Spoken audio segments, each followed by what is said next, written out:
The judge signed the pickup order an hour ago.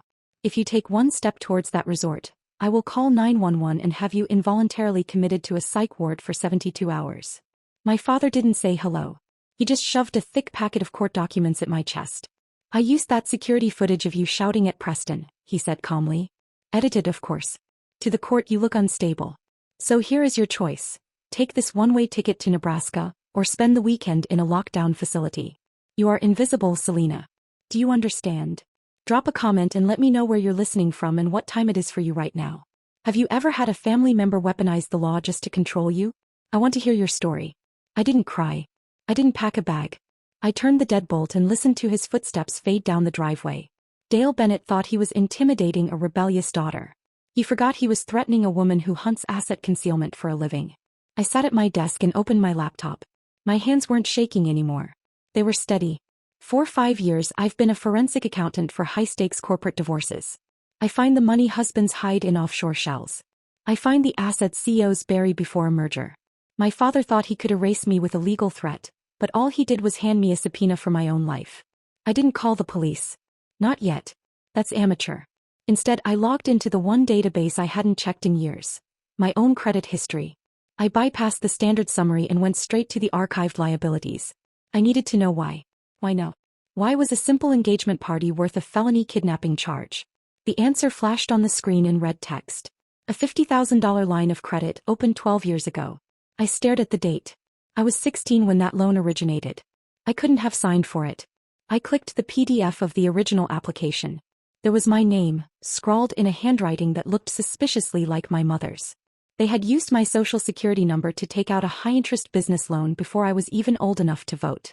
But the theft wasn't the shock. It was the timeline. I opened a second tab and pulled up the public business filings for Preston Ventures, my brother's first failed attempt at playing Sue. The dates matched perfectly. The loan hit my credit report the exact week Preston rented his first office space.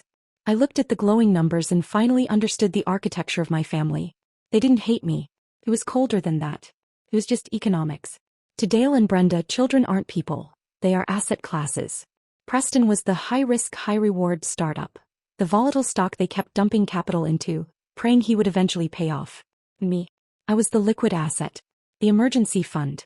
The boring, reliable savings account they raided to cover the losses when their gamble crashed. It wasn't cruelty. It was bad portfolio management. They weren't trying to hide me from Savannah Sterling because I was embarrassing. They were hiding me because I was the evidence. If I met Savannah, if I stood in a room with the CEO of a global logistics empire, she might ask me about my background. She might run a background check on the future sister-in-law. And if she found this $50,000 fraud anchored to my name, the thread would unravel.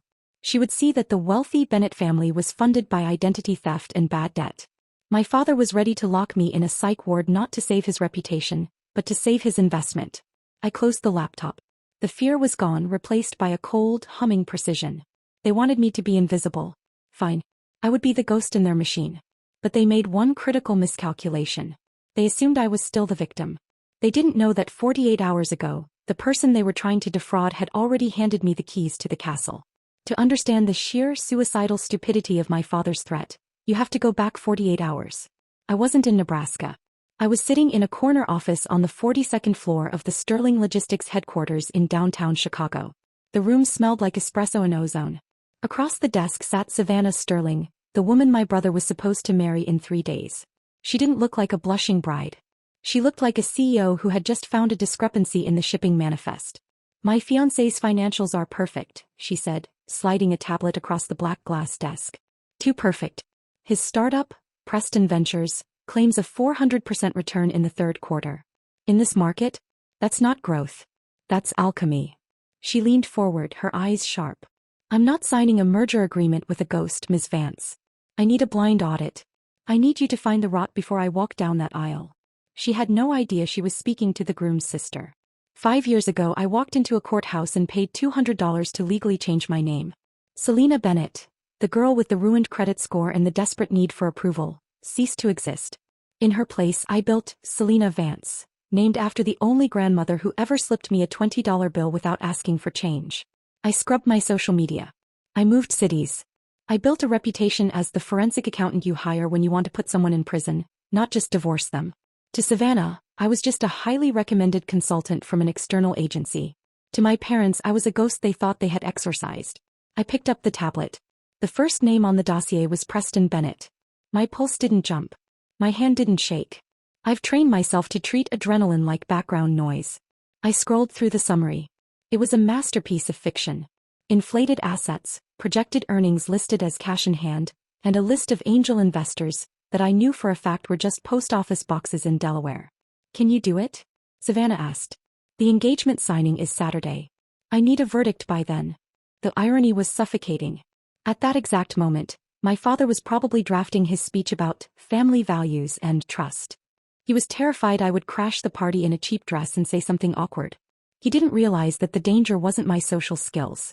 It was my professional certification. I looked at the woman who was about to marry into a crime scene. I could have told her right then. I could have said, I'm his sister and he's a fraud. But accusations are messy. Accusations can be denied. Proof is bulletproof. If I told her now, my parents would spin it. They'd say I was the jealous, estranged sister trying to sabotage their happiness. They'd use that Baker Act threat to discredit me before I even opened my mouth. I needed more than my word. I needed the smoking gun. I don't have a conflict of interest, I lied technically. The conflict was theirs, not mine. I'll take the case. Full access. If there is rot, I'll find it. Good, Savannah said. She tapped a key on her laptop, granting me administrator privileges to the data room. Welcome to the family, Ms. Vance. She meant the corporate family. She didn't know she had just handed the keys to the castle to the one person who knew exactly where the bodies were buried. My parents were guarding the front gate with threats and lawyers, completely unaware that I was already inside the throne room, sharpening my knife. I didn't sleep. I didn't pack for Nebraska. 12 hours before the signing, I was in my apartment, staring at a dual-monitor setup that was the only light in the room. On the left screen, my mother's latest text glowed like a radioactive warning. The police are outside. Don't make us do this, Selena. Just stay home. They were bluffing about the police presence, but the threat was real. They were literally besieging my home with psychological warfare to protect a criminal enterprise. On the right screen, I was inside the Sterling encrypted data room. Savannah had given me the keys and I was tearing the house down. I started with Preston's startup valuation. He claimed his company, Preston Ventures, had $485,000 in liquid assets and a proprietary algorithm worth millions. I pulled the wire transfer records. The money wasn't from clients.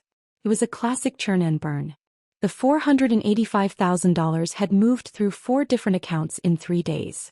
It started in an offshore account in the Caymans, likely an online gambling portal given the transaction codes, bounced through a shell company in Delaware, and landed in Preston's business account just in time for the audit.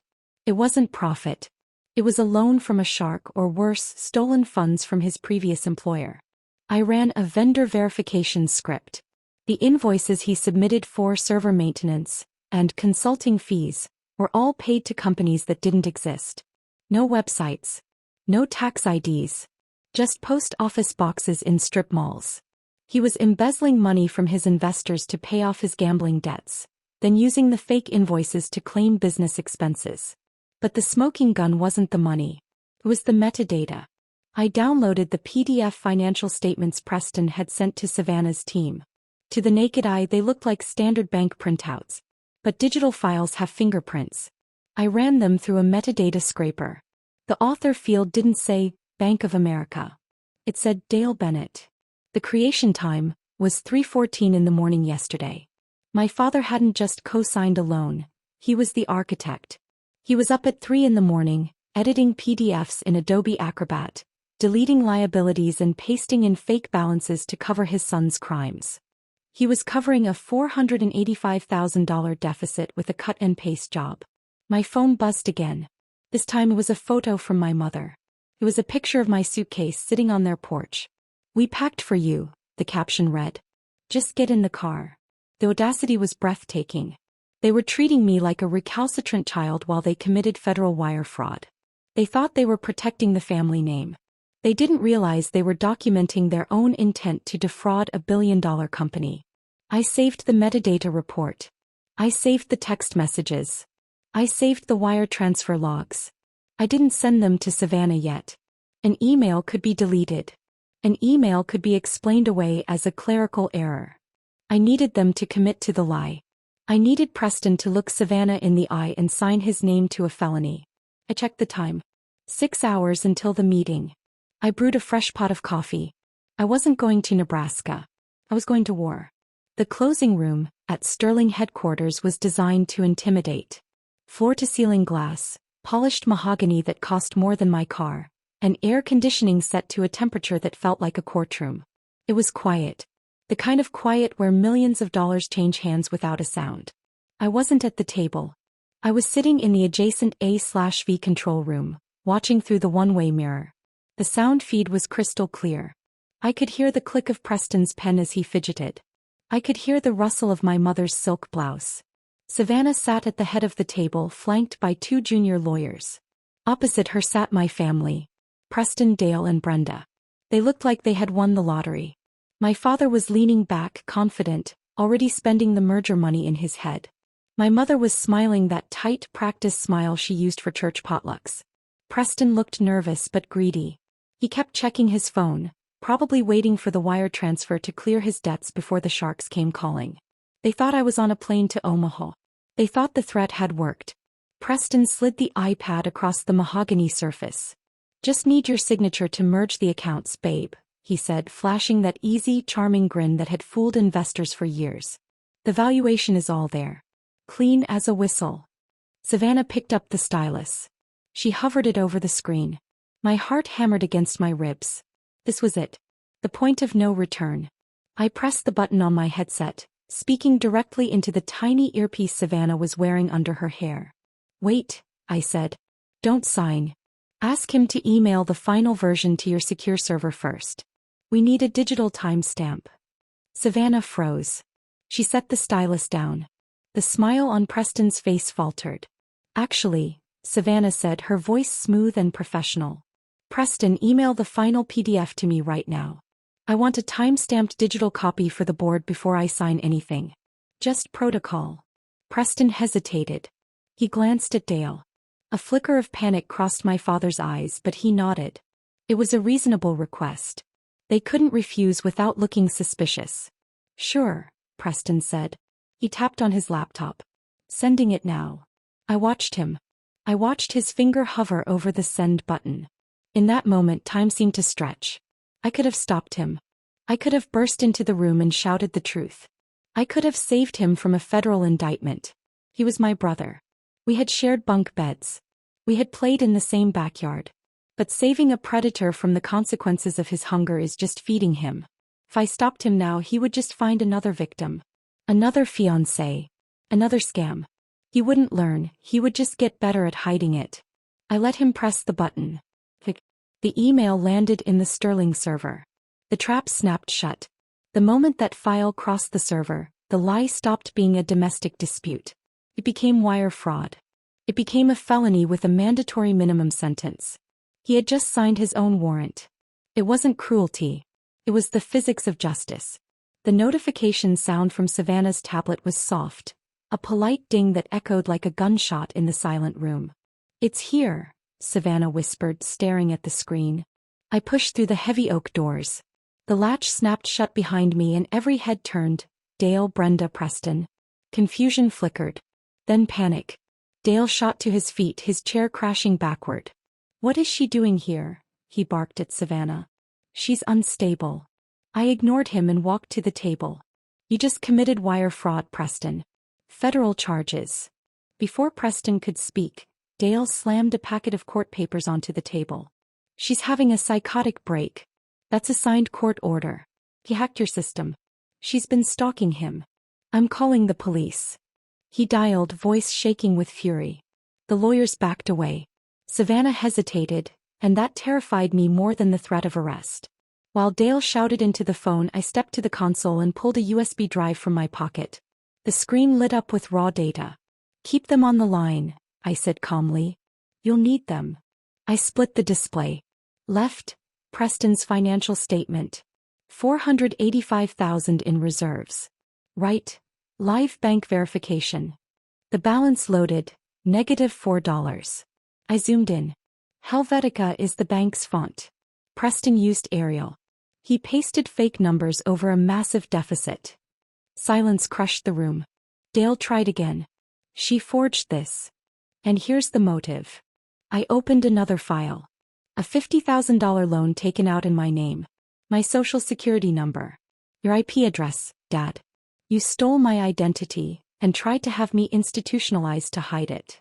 Savannah picked up the affidavit, tore it in pieces and dropped them on the floor. She isn't crazy, she said coldly. She's my auditor. Preston, you're fired. The deal is over. The doors opened again, this time to 4 agents in FBI jackets. Preston collapsed. Dale went silent as cuffs closed around his wrists. I didn't destroy the family, I told him as they let him out. I audited it. 3 weeks later in my new office, I deleted the archive of threats and stolen credit records. Then I walked into the evening air, finally free. I erased my past to protect my future.